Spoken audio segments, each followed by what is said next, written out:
இந்திய அளவில் முதன் முறையாக செவாலியர் விருது சிவாஜி கிடைக்கிறது. அதற்காக தமிழ் திரையுலகம் விழா எடுக்க வேண்டும் என்று முடிவு செய்கிறது. ஜெயலலிதா கிட்ட போய் கேட்டது, நானே எடுத்துறேன்ட்டாங்க, விழா எடுத்துறேன்ட்டாங்க. சரி பரவாயில்ல அப்படின்னு முடிவு பண்ணி தமிழ் திரையுலகம் ஒத்துக்கிட்டாங்க. அப்போது கமலுடைய மனைவி சரிகா, ரஜினியுடைய மனைவி லதா ரஜினிகாந்த், இவங்க எல்லாம் ஒரு பெரிய பொன்னாடை போத்துவாங்க ஜெயலலிதாவுக்கு. அப்படியே விழா ரொம்ப கிளாமராக போயிட்டுருக்கு. நன்றி உரை ரஜினி அதுக்கு முன்பு ஆஸ்திரேலியாவில் ஏதோ ஒரு நிகழ்ச்சியில் ஷூட்டிங்லாம் போயிட்டு வர்றாரு. அவசரமாக சொல்கிறாங்க எல்லாரும் கலந்து கொண்டுன்றதுக்காக. ஏன்னா சிவாஜிக்காக எல்லாரும் வர வேண்டும்ன்ற ஆவல் இருக்கும். அந்த ஆவலின் அடிப்பில் ரஜினி வந்துட்டார்.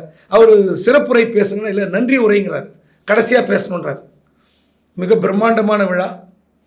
அந்த விழாவில் நன்றி உரை பேச தொடங்குகிறார் ரஜினி. அதாவது இந்தியாவிலே மிகப்பெரிய திரைப்பட கலைஞர் சிவாஜி கணேசன். அவருடைய உடல் நலத்துக்காக நல்லதாக இருக்கார் இவர் ரஜினியுடைய கலகம். அவர் உடல் நலத்துக்காக அரை நிமிடம் எல்லோரும் பிரார்த்தனை செய்ய வேண்டும்ங்க. அது புரோட்டோக்கால் இல்லாத விஷயம். ஏன்னா கவர்மெண்ட் புரோட்டோக்காலில் சிஎம் கன்சல்ட் பண்ணி ஒரு ப்ரோக்ராம் பண்ணும்போது இது தேவையில்லாத ஒன்று. வேறு வழி இல்லாமல் முதலமைச்சர் ஜெயலலிதா அவர்கள் எழுந்து நிற்கிறார். அரை நிமிட பிரார்த்தனைக்கு பிறகு அமர்ந்த பிறகு ரஜினி இப்படி தொடங்குகிறார். திரைப்பட துறையினருக்கு முதலமைச்சர் நிறைய செஞ்சிட்டாரு. திரைப்பட தொழிலாளர்களுக்கு மகாபலிபுரம் பக்கத்தில் 75 ஏக்கர் நிலம் ஒதுக்கி இருக்கிறார்.